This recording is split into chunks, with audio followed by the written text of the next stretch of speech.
Over 7 million different animals inhabit our planet. Time, but we're going to do our darndest, and we're going to have a lot of fun. And if you're not already a fan of mountain gorillas in general, great apes in general, what can they teach us? Gorilla, if a ladybug or a butterfly lands on a gorilla's hand, they're going to hold it up and look at it. Many species are in crisis and need your help. Join the movement at allcreaturespod.com.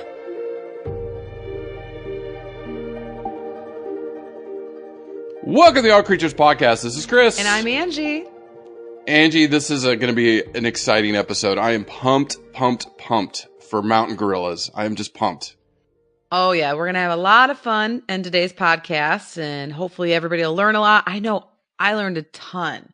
In fact, I wanted to keep diving deeper into the research and learning more about these guys. So Chris wanted to record a couple days ago, and I was like, no, I want more time.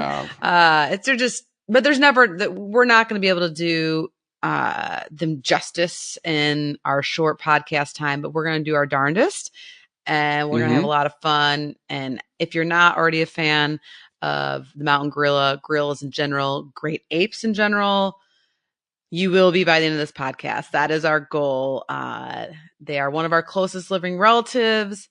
I mean, I was going to say, this is finally an episode on your in-laws. I mean, we finally did it. Pretty much. And my siblings. Yes. Yes, and your siblings. That's your family in general. And oh my gosh, definitely my children. After reading about young gorillas, juvenile gorillas, and watching videos and stuff, I'm like, okay, yep, those are my kids for sure. Yep. In fact, I see it.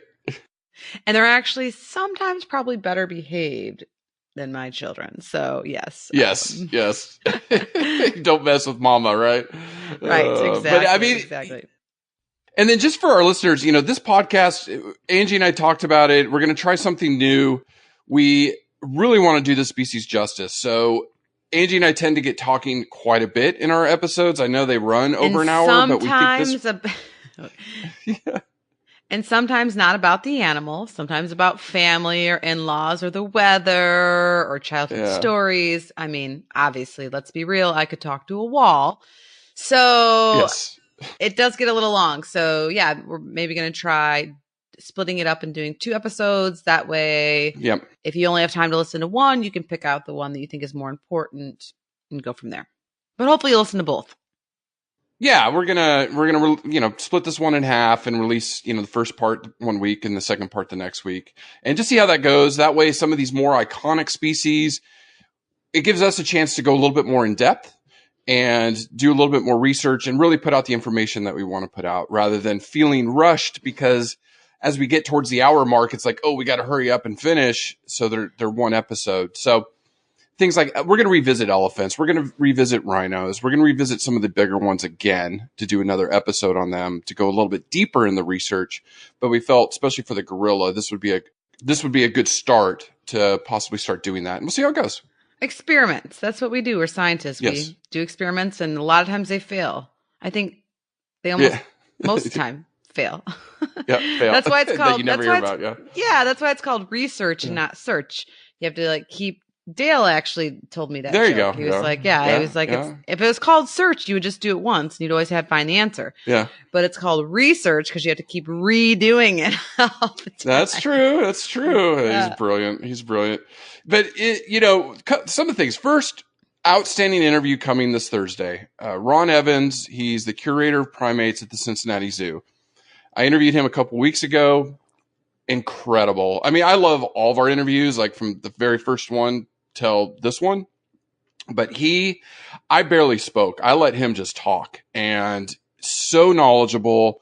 It was so enjoyable to listen to him talk about gorillas, not only what Cincinnati Zoo has done for conservation, but he has been to Africa multiple times, has been up close and personal with gorillas, doing research over there. He's involved with the SSPs, species survival programs.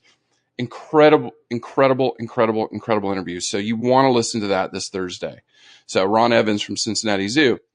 Now, Angie, talking about family, gorillas, DNA-wise, only differ from us humans, Homo sapiens, by 1.6%. Right. 1.6%. That's incredible. That's That's it. Yes. Yeah. No. And I think Yeah. that is part of our deep love and fascinations, and why there has been a great effort to conserve mountain gorillas and gorilla species in general, because they need our help. And yeah, I mean, we look in the mirror. I mean, we look at them. They're us. We look to their behavior. Yes. They have a lot to teach us about our past and potentially even about our present. And so, and that DNA is there. And oh, it's incredible. It's incredible. I'll tell you too, reading some of these papers and DNA studies, we have genes that are closer to gorilla DNA than, say, chimpanzee DNA. Now, chimpanzees are closer to us overall. Right, as far as the percent of DNA is the same. But not by much. It's like 1.3% is the difference. But we have genes that are closer to gorillas than chimpanzees. So, like me, you look at me and my bushy face, I look like a gorilla, well, I got the hair and everything, and that messed my hair up a little bit. And it gives me hope, because doing this research this past week or so has really re-sparked an interest for me in great apes. Looking back at my years as a keeper, I regret not working more closely with the great apes. I did a little bit of primate, little small primate work as an intern, but I didn't have that intimate relationship that you do when you're a keeper or a researcher. And so I've been fascinated throughout the years and been reading lots of books about bonobos and their behavior. Obviously, I love behavior, and this just reawoken that spirit of wanting to know more about our relatives, and it kind of gives me a little bit of hope when you said we have a lot of more similarities to gorillas in some cases with our DNA, because there's kind of the age-old saying, at least between gorillas and chimpanzees, that out on exhibit, if a ladybug or a butterfly lands on a gorilla's hand, they're going to hold it up and look at it and be inquisitive about it, and then probably even set it down when they're done with it and let it go. Where if that ladybug lands on a chimpanzee's arm, I shouldn't giggle. Snack. I'm already giggling. No, they actually smash it and hurt it and kill it. Okay.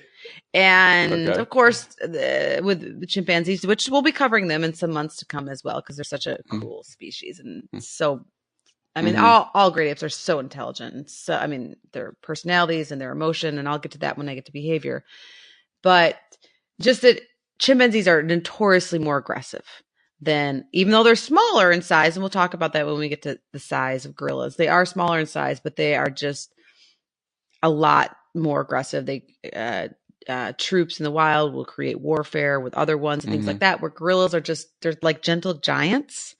And I think the ladybug example is really quite interesting about how they approach something novel as far as smashing it or being inquisitive, and they tend to be more inquisitive. And so I think if we go and they create less battles or warfare, things like that. So I hope that some of our DNA leans a little bit more towards that in some instances of being kind and peaceful and gentle and inquisitive. and not that a gorilla can't be tough. And we're going to talk about aggression, behaviors, and things like that when we get to the behavior section. But they are just really beautiful, fascinating creatures. And to be able to, I obviously have seen them spent time with them under human care, not as a keeper, but as a visitor watching. When I have a lot of friends that were great ape keepers, and so I'd spent time behind the scenes and getting to know a lot of them. But I've never seen them in the wild, and that is, to be able to just sit and watch them in the wild would be a dream come true. At least probably for anybody who likes behavior, likes wildlife. It would be amazing. And I just want to say, you want to stay tuned, because at the end, I'm going to talk about how you can do that. So, one of the things I really looked into was, okay, we're going to talk about conservation, obviously, with them. They're critically endangered, but ecotourism is helping them in certain areas. And, Ron talks about that in his visits. And when you go see them in the wild, you're up close and personal, and they walk right by you, and they're not aggressive. And we're going to talk about that at the end, or in part 2. Of the species of gorilla, Angie, there's really 2 major species or 4 subspecies. And it's really interesting because you look at some of the natural history on them, they always just thought it was gorilla, one species. But as we do this DNA, more research, now we realize, especially when we get to evolution, it's amazing how they've been separated for hundreds of thousands of years. So the genus is gorilla, but you have the 2 species, the western gorilla and the eastern gorilla. So the western gorilla, there's the western lowland and the cross river gorillas. Yeah, and I'm more familiar. Yeah, I'm more familiar with the western lowlands. That's what a lot of my friends got to work with. Those are the ones that are at zoos. Yeah, right. And I'll tell you, Angie, the most amazing gorilla exhibit, and I've been to 24 zoos around the world, still is the Bronx Zoo. I've been there. I think the Bronx Zoo gorilla exhibit is by far, and I just went to the San Diego Zoo like 8 weeks ago. Up close, the baby gorilla was right there. I took a bunch of pictures. Maybe I'll put it on our show notes or on Facebook. Then I went to the LA Zoo a couple weeks ago. Didn't see the gorillas, but the chimpanzee behavior. Oh my God, I cannot wait to get to behavior.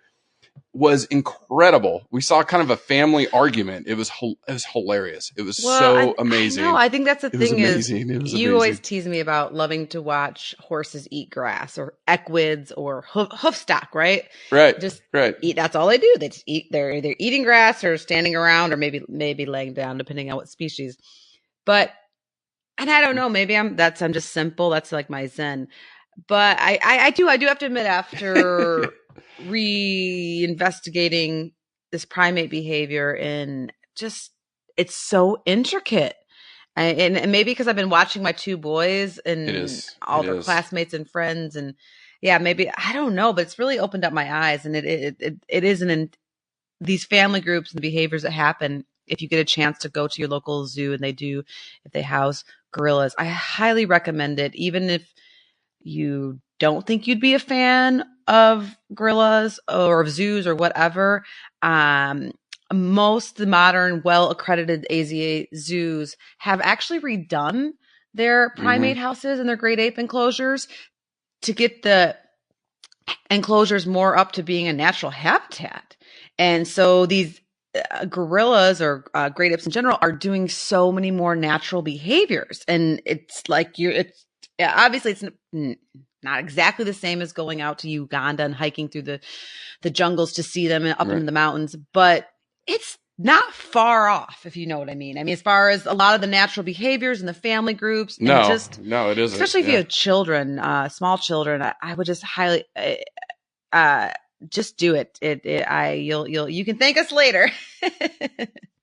Yeah, just talking about zoos and under human care. I mean, especially the mountain gorillas, they were down to a few hundred. And they're still all critically endangered. So they're facing some horrific stuff, but luckily where they are protected, and their numbers are rebounding a little bit, but still overall decreasing. So they're facing a tough fight. But what I was going to say about the Bronx Zoo, it's amazing. You walk through this tunnel, the gorillas are all around. I highly, highly, highly recommend, go to, any local zoo, but accredited zoo.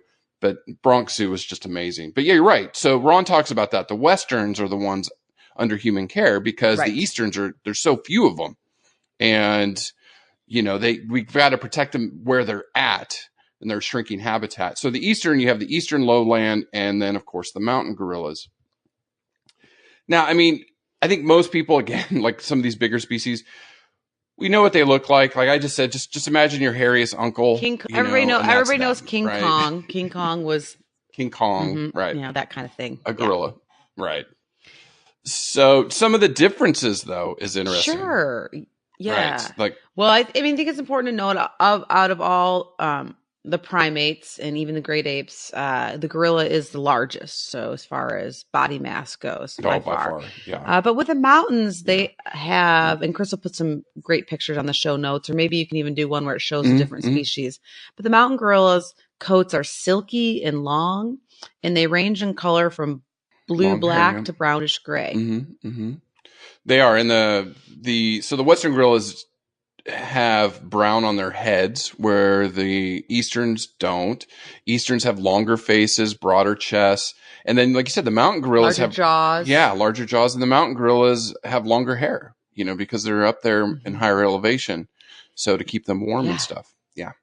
And then sexual dimorphism's pretty big. Not as big as the saltwater crocs, but still pretty big, where males can be almost 6 feet tall, 1.8 meters, weigh up to 400 pounds, so 180 kilograms. And then females, 5 feet or 1.5 meters, weigh about 200 pounds or 90 kilograms. Yeah. So about half the weight. Yeah. But yeah, I mean, gorillas are huge because their arm span's almost 8 feet or 2.5 meters. That's huge. And that is something to note too, that we may have covered in when we did orangutans a while back now.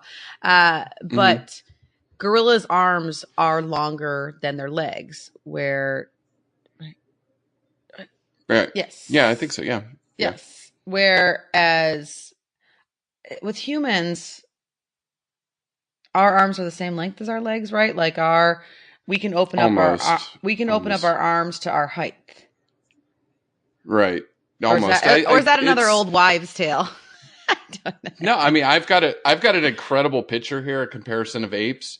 I mean, the gibbons, oh my God, the gibbons look like they have the longest arms of anything I've ever seen. They look freaky. Those arms are used for brachiating. That's your word of the day. Even though we're not talking about gibbons yet, we will here in the future. But they brachiate from tree branch to tree branch. Oh my God, I didn't even notice that. It's like, okay, so looking at this graph, I'm gonna post this one up. So our hands come about halfway up our thighs or just a little bit lower. Gorillas almost to their kneecaps. Chimpanzees to the kneecaps.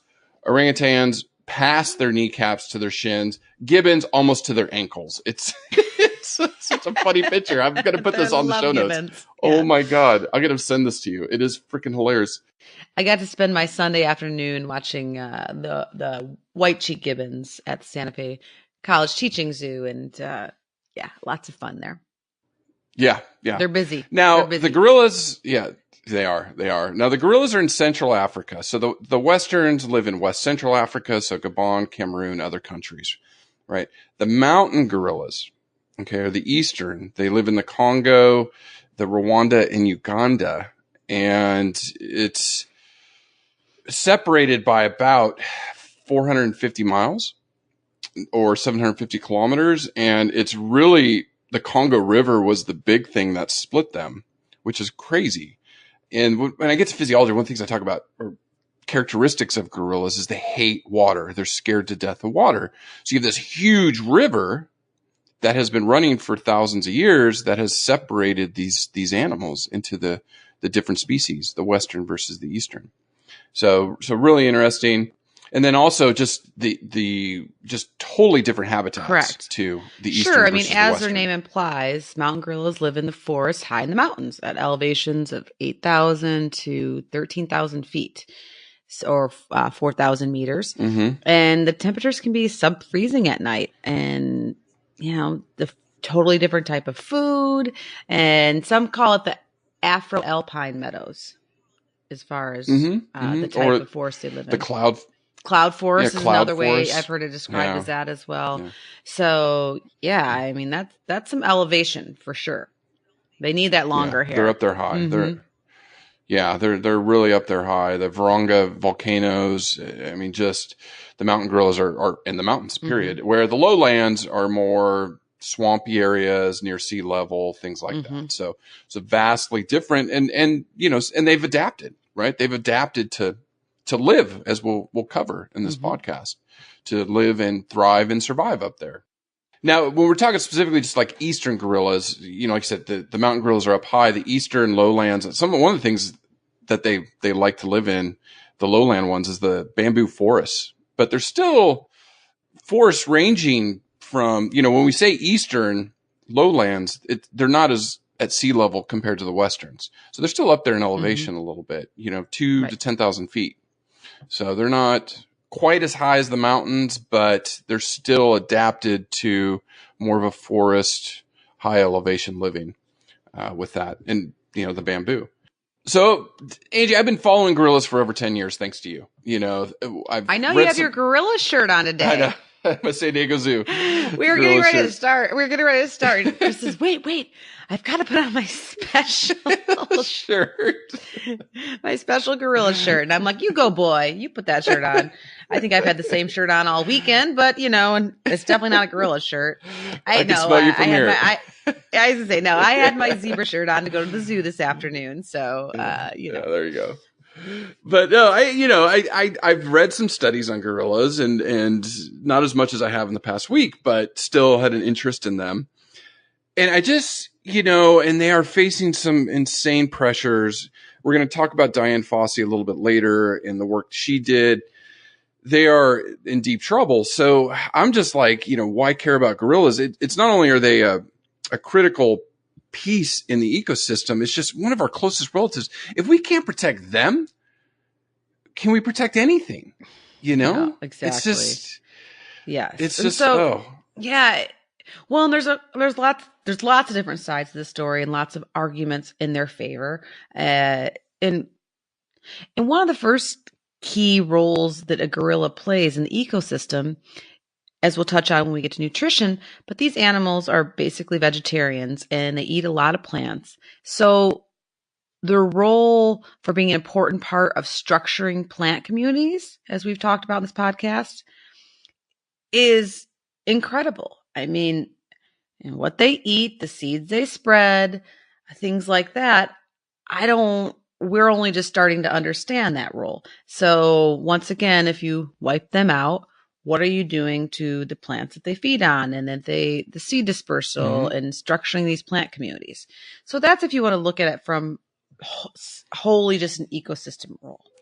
And I mean, it's just to jump in real quick. I mean, that is really, I think in the last few pods, we've really been talking a lot about, we started with the hummingbirds and their pollination, right?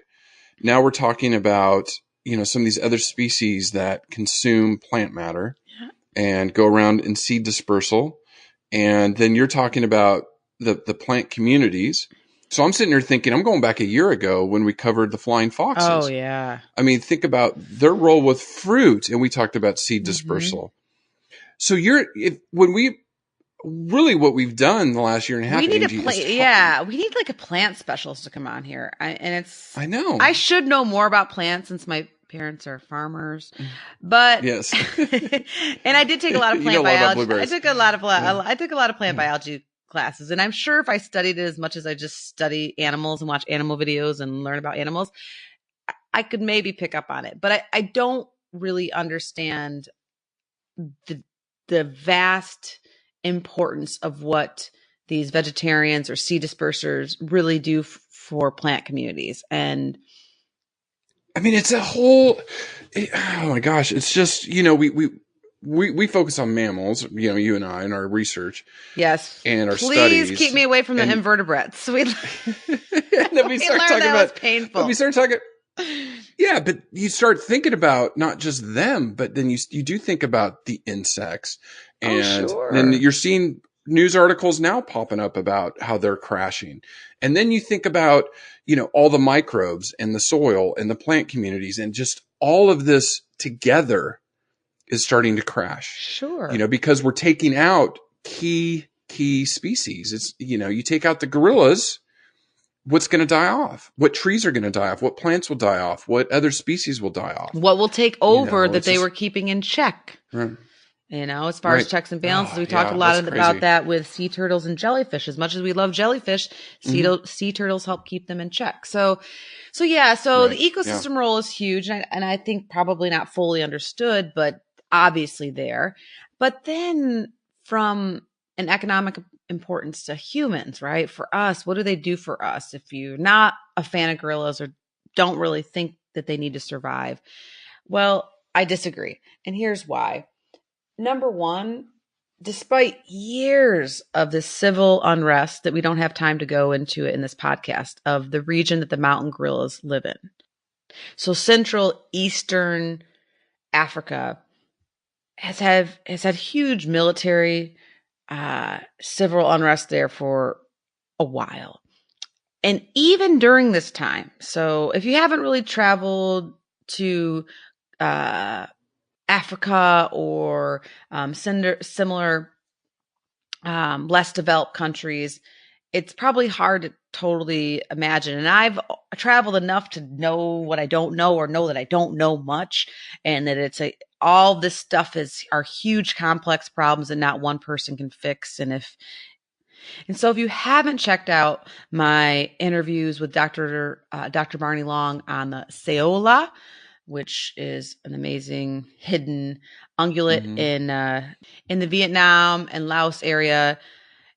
I mean, he really set me straight, because I was just kind of like, oh, Barney, well, we can just do that. And he was like, oh, no. It's basically a nice word like, you don't understand. Oh, it's, there's a lot going on there. And then, of course, talking to him more recently about the Sumatran rhino crisis. There's only like 60 of those guys. So him and his team are on the ground there and really start and seeing all these interplayed issues. And these are for countries that aren't necessarily under civil war for years and things like that. Mm-hmm. They just have other issues going on. And so the fact that during this time, from basically 1990, to the present, the gorilla population, the mountain gorilla population, increased from about 300 to 600. It might have been as low as 300, but since they really started putting a lot of conservation efforts in, which we'll talk about, they've brought it up to close to 1,000 today, even while these countries are still having mega issues. Major problems. Issues that most of us here in definitely in North America, I mean, can't even barely begin to relate to. Imagine. And so the conservationists and government officials internationally from, of course, Rwanda, Uganda, and the Congo, plus all of the rather Europeans, North Americans, people that are coming in to try to help these guys somehow figure out how to work together to help get these numbers up and help protect this guy. And the mountain gorilla is heavily protected and regulated in those countries.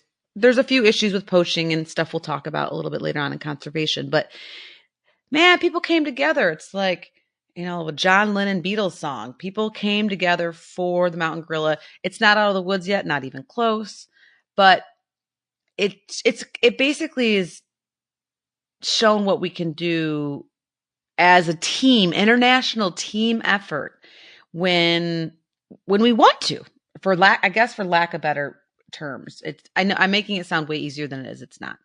And then, even with that said, for some of these countries that have experienced all these economic and civil unrest there, gorillas are visited by ecotourists, which has really enhanced the local communities around them. So we've talked a lot about this podcast about pros and cons of ecotourism, but I think hands down for gorillas, it's helped save them and it's helped the communities around them. And that is a win-win for both the communities that are experiencing this really impoverished, civil unrest, war-torn times. But then it helps the animals out. It helps mountain gorillas, and then of course, all the animals that inhabit those alpine cloud forests too, right? So not just the gorilla. There's other tons of species there that are probably, I don't know if they're critically endangered, but endangered or their numbers are low. And so when you kind of focus on a large mega herbivore, right, for lack of better terms, as a mountain gorilla, the trickle down effect that saves the species and the plants around it and the community are huge. Yeah, and you were talking about the ecotourism part. Reading the story about gorillas, and then it even made me think about Nepal. And I remember reading some studies on snow leopards, getting the locals to buy into it. So like you said, the locals are benefiting. The money is going to them. So when we went to, a year ago, and we haven't made an announcement yet, but we're going to be doing something with Corbin Maxey again here pretty soon. But we went back to the trophy hunting and show me the money.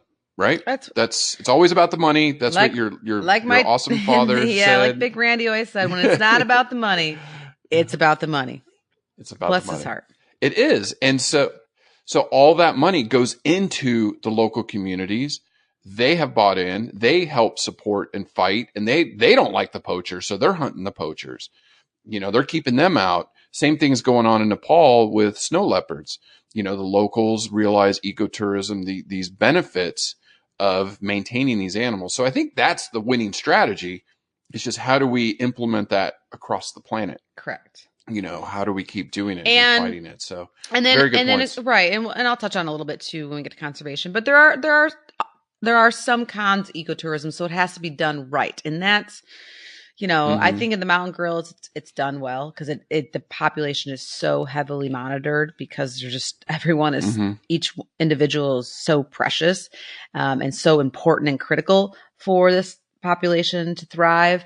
But yeah, in general, ecotourism is a term that needs to definitely be defined. Just like you can go to any old zoo or you can go to an accredited zoo, which has expectations of certain standards are going to go above and beyond and exceed. And you're going to see animals in their natural habitat and enrichment and, wonderful medical care, just on and on and on and on, as we've talked a lot about in the podcast about accredited zoos. And that's what you want to do. And I think with ecotourism, it is the same. So you don't have to worry about this necessarily in Uganda if you go to see the mountain gorillas because it's heavily monitored. But in other places, if some guy, something's just flashing up a sign like ecotourism, you want to make sure that that word means the same to them as it does to you and that they're holding up high standards as well. Yeah, and I could see something like, taking a cruise around the world, like, going to some of these ports and some of these other countries and like, oh, let's go see these animals. It supports ecotourism. It's just a marketing ploy, right? Correct. What I'm going to cover in the end, talking about these ecotourism companies, I mean, this is heavily regulated in Rwanda and Uganda. Oh, yeah. Buying the permits. Oh, yeah.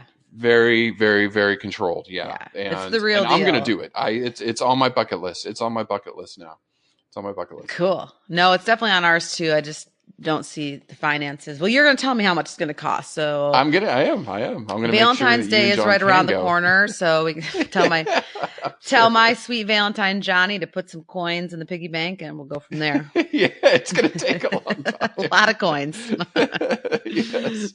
I don't know. It's either that or the rhino orphanage. I don't know. But that's a one-way trip for you, the rhino orphanage. Yeah, I'm not coming back. Yeah. No, I mean, it's funny. The rhino. If you ever disappear, I swear to you, Angie, I'm coming down there to find you.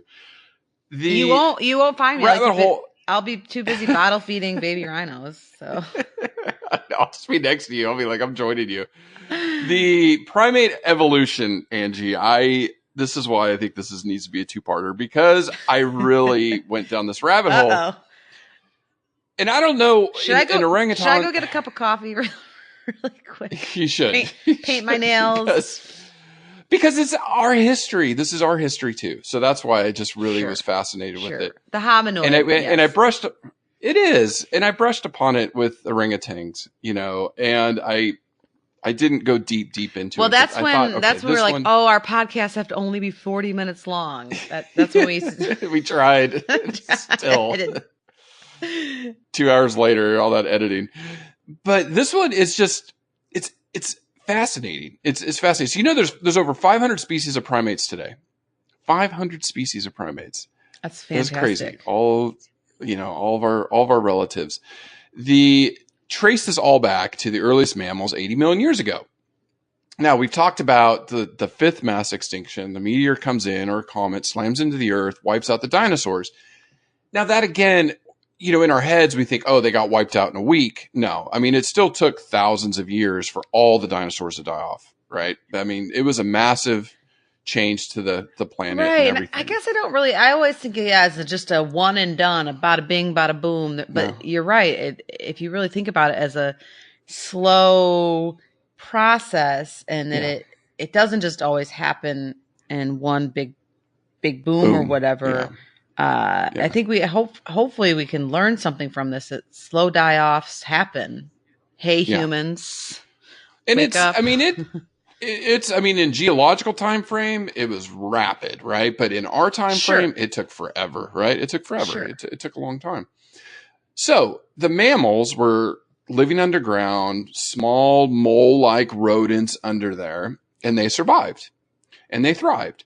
So the earliest relatives of us, the earliest primate dates about 65 million years ago, and it's Purgatorius. And it looks like almost like a squirrel looking thing, and it climbed trees. Okay, so it started to climb trees. Now, most of this is going on in Eurasia. This is where our earliest relatives evolved. Now, at some point in there, because we're going to cover lemurs this year, we're going to cover a lemur. I guarantee it. Oh yes, we this year, yeah, for sure. But they split off in Madagascar about 40 billion years ago, and then were isolated, and boom, they're there. Okay, so they're very primitive still, off in Madagascar land. The primates, which is also on my evolved, bucket list for the record. I know. Oh, just got to travel the world. Now, these primitive monkeys started to evolve into larger primates, and then we were going to jump ahead a lot, and we're going to go to about 11 million years ago, and that was Dryopithecus. Was this great ape that kind of looks like the drawing I have. It kind of looks like a gorilla, but orangutan looking kind of primate. Okay. So around this time, they migrated down from Europe or Asia into Africa. And then the other ones went east to become the orangutans. Now the gibbons split off a little bit earlier and went off on their own. So we'll cover that in another pod. So if you're looking at primates, you have the humans, the chimpanzees, gorillas, orangutans, gibbons, then the old world, new world monkeys, right? So those are our primates. And then you have the prosimians are your lemurs, lorises, some of the other ones that we need to cover that are that split off a long time ago. Okay. So they all have this common ancestor 65 million years ago, right? Now the family Hominidae evolved about 25 million years ago. Okay. And then we had this this ape-like animal going down into Africa. Mm-hmm. Now, chimps and humans split off from this family tree to become, now we're not humans yet, but our relatives split about 6 to 7 million years ago. And then the gorillas went off and formed their own genus, right? Gorilla. So one of the things that I loved, and I've talked about this too, one of our earliest ancestors, Lucy, who was Australopithecus, she's dated about 3.2 million years ago. She's a very famous fossil, like an early cross between a gorilla and a human, or a chimpanzee and a human. Right. Mm-hmm. One of our earliest relatives. So she stood about 3'7" or a meter tall, weighed maybe 65 pounds. And where was she found again? Remind me. So she's found in East Africa. Okay. So she was found in Africa. Now for us, Homo sapien, we didn't evolve and become till about 350,000 years ago. So, humans from Homo erectus was our predecessor. Yeah. Homo sapiens, we've only been around 350,000 years. We're talking about a lot of species that have been around for millions of years. Oh yeah. And here we are. We've only been around not very long. Right. And we have we're teetering on this seesaw of like, do we help them or don't we? Right. I know. Ugh. Yeah. But I mean, talking about distance and time, the two species of gorilla divided out 2 million years ago. Sure. So the eastern and the westerns, 2 million years. Okay. Mm-hmm. And then the subspecies differentiated, a few 100,000 years ago, about 350,000. So the mountains, and then the eastern lowland, and then the western lowland, and the cross river. That's when they didn't want to cross. They didn't want to cross the river. Or waters, right. Water's really keeping them. But 2 million years ago, you had the eastern and western gorillas. Mm-hmm. So they've been around for millions of years, where we've only been around for a couple 100,000 or 300,000 roughly. So I see your point. Again. Yes. I mean, I could go on and on and on, and I won't. But it just you can. I'm like fascinated. Yeah. I always love this section because I'm like, ooh, I'm going to learn some cool stuff today. But it just to get the cliff notes. It hurts your brain. It hurts your brain thinking about the time of the it all. time frame, and even with, we had these cooling of the earth and the warming of the earth, and these species around the equatorial region didn't change a lot, right? So gorillas did not change a lot. Now the eastern gorillas, so the western gorilla's scientific name is gorilla. Mm-hmm. The western lowland gorilla is gorilla. I love that. Yeah. Gorilla times and 3. Then, that's my kind of scientific name. gorilla. Now the easterns is gorilla barangi, and then the mountains are gorilla barangi. Okay. Barangi, right. So so you double the word. So that there's subspecies, right? There's subspecies of the species of gorilla. Again, the 4, they're just, it's amazing. Now, I don't know if you remember this. Probably nobody in the pod can remember this because I didn't really remember it. The largest ape ever. Do you know? If you don't remember, it's worth resharing. Besides King Kong, when he climbed the Empire State Building in the 1920s, mm-hmm. and the real one that's not fiction is called Gigantopithecus. Okay. And again, this one was living in Vietnam, China, Southeast Asia. Uh-huh. Remember, 10 feet tall or 3 meters, weighed 1,200 pounds. So it was enormous. I always try to get some perspective. I need to just put a large piece of tape on my wall, measuring tape. Because whenever we talk about these animals, I sit in the same spot, and I'm always looking at the same wall, of how tall is what? And I try to picture it. So, geez, that's huge. Yeah, that's a big ape. And they think he died out for humans, possibly humans hunted them. I mean, mammoths and giant sloths and giant armadillos and giant apes were all common hundreds of thousands of years ago. We're lucky here at the University of Florida. Our Natural History Museum has a lot of the mammals, and the giant sloth and the giant armadillo are the ones that always just get me. I'm like, no way. But and they were found here. Those things were pretty cool stuff. And the woolly rhino and all around. these, and then of course the shark, the megalodon. So oh my God. It's everything was so big. Then we always read a lot here as a family, and we are just recently went to the library. So we're circling through all these dinosaur books again, and I feel like I've read every species, but there's even new ones that I'm reading about, and then just going over their sizes. And it's a different podcast for a different day, and I would need a specialist. I obviously dabble in nutrition, but I'm just still blown away about these large animals in general, whether they're herbivores or carnivores. I have more fascination, of course, in herbivores. How did you eat that many leaves, Brachiosaurus, Diplodocus, and Brontosaurus, Argentinosaurus, and there's a couple other. What? How? I mean, that's just, how did you eat enough food and energy? I guess, and then some of the dinosaurs are fine. They're thinking some of the dinosaurs now were warm-blooded. So it's one thing if you're, you have a lower metabolism because you're using the sun to warm you up like a reptile. But if they're fine, they think some lived in really cold climates and were maybe warm-blooded. And anyways, it blows my mind, but it sounds like Xander's going to be a paleontologist, so he'll answer all of his mom's burning questions. Because it's think about it. I mean, the vegetation they'd have to consume. I mean, it's insane. It's insane. I still do. We did cover blue whales, and they. I'm a fan. I'm definitely a fan of bigger is better, but at some point in time, it's okay, that might be too big.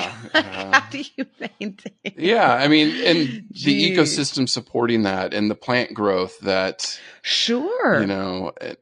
And it wasn't just there was a small handful of these things everywhere. They dominated the earth, so it's all herds over of them. every continent. Oh, it's crazy. It's nature, biology, the natural world is awesome. It's just awesome. Yes. It's just awesome. Get your kids into STEM. Yeah. And science, technology, engineering. Mathematics. What's the end? Mathematics. Yeah. But clearly I need a little bit more practice. I'll tell you, I had this talk last night with a good friend, and she and I were talking back and forth about the arts and sciences. Arts are important for creativity and thinking. So right. So now, yes. Now there's STEAM, right? Yeah. The whole STEAM analogy. So that's science, technology, engineering, arts, and mathematics. The arts are pretty. Yeah, arts are huge. Yeah, they're pretty important. Gorillas on. Oh, are we going back to gorillas now? Yeah. Okay. Well, that's a good one. Yeah. So back to gorillas and not dinosaurs, but gorillas live about 30. They're so goofy. I know. They live 35 to 40 years.